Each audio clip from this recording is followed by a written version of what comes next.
Hello everyone, मैं हूं मृदुला। मेरी रसोई में आप सभी का बहुत बहुत स्वागत है। आज हम बनाने जा रहे हैं चना लौकी दाल। ये बहुत ही आसान तरीके से बन जाती है, खाने में बहुत ही स्वादिष्ट लगती है। तो ये चना दाल है जिसको मैंने 1 घंटे के लिए पानी में भिगो दिया था। इसके अलावा ये लौकी है जिसको मैंने धोकर छीलकर काट लिया है। लौकी इसमें मुलायम वाली लीजिएगा जिसमें बीज अंदर ना हो। ये देखिए बहुत ही सॉफ्ट लौकी है, इसके अंदर बीज नहीं है। इसके अलावा हमने कुछ मसाले लिए हैं जिसमें नमक है, हल्दी है, धनिया पाउडर है, गरम मसाला है और काश्मीरी लाल मिर्च है। इसके अलावा हमने एक प्याज काट लिया है। इस पे वैसे टमाटर अच्छा नहीं लगता, लेकिन अगर आप टमाटर डालना चाहती हैं तो आप इसमें टमाटर भी डाल सकती हैं। तेल गरम हो गया है, इसमें हम जीरा डाल देंगे।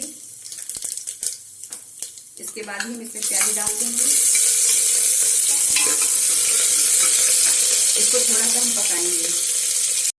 प्याज थोड़ा सा पक चुका है, हम इसमें कुटा हुआ अदरक डाल देंगे। आप चाहे तो लहसुन भी डाल सकती हैं। इसको भी थोड़ा सा हम पकाएंगे।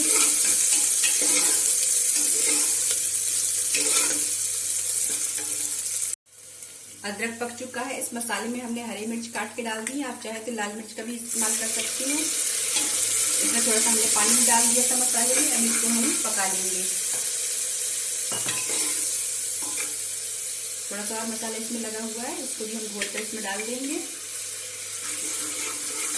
और इसको मसाले पकने तक के लिए फिर से पकाएंगे। मसाला अच्छे से पक चुका है। अब इसमें हम लौकी डाल देंगे।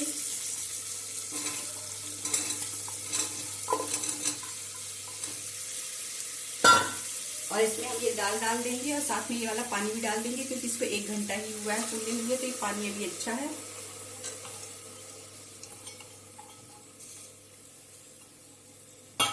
इसको अच्छी तरीके से हम मिक्स करेंगे।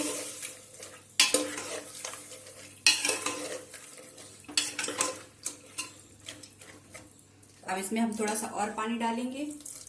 दाल फूली हुई है, इसलिए हमें इसमें पानी ज्यादा नहीं डालने की जरूरत है। और इसमें लौकी भी अपना पानी छोड़ेगी, तो इसमें हम बहुत कम ही पानी डालेंगे। वैसे भी दाल थोड़ी गाढ़ी गाढ़ी अच्छी लगती है। पानी हमने डाल दिया है। अब हम कुकर का ढक्कन बंद कर देंगे। इसमें हम 3 सीटी लगाएंगे। अगर दाल में पानी कम रह जाता है, आपकी दाल गाढ़ी ज्यादा हो जाती है, तो इस पे आप बाद में पानी मिलाकर उसको थोड़ा सा और बॉईल कर लीजिए, तो दाल में पानी सही हो जाएगा। दाल बनकर तैयार हो चुकी है। देखिए 3 सीटी हमने लगाई है और ये कितनी अच्छी तरीके से पकी हुई है। इसमें लौकी भी एकदम गली हुई नहीं है। जितनी पकानी थी सिर्फ उतनी ही पकी है। अगर आपको वीडियो अच्छा लगा हो तो इसको लाइक करिए, सब्सक्राइब करिए। Thank you.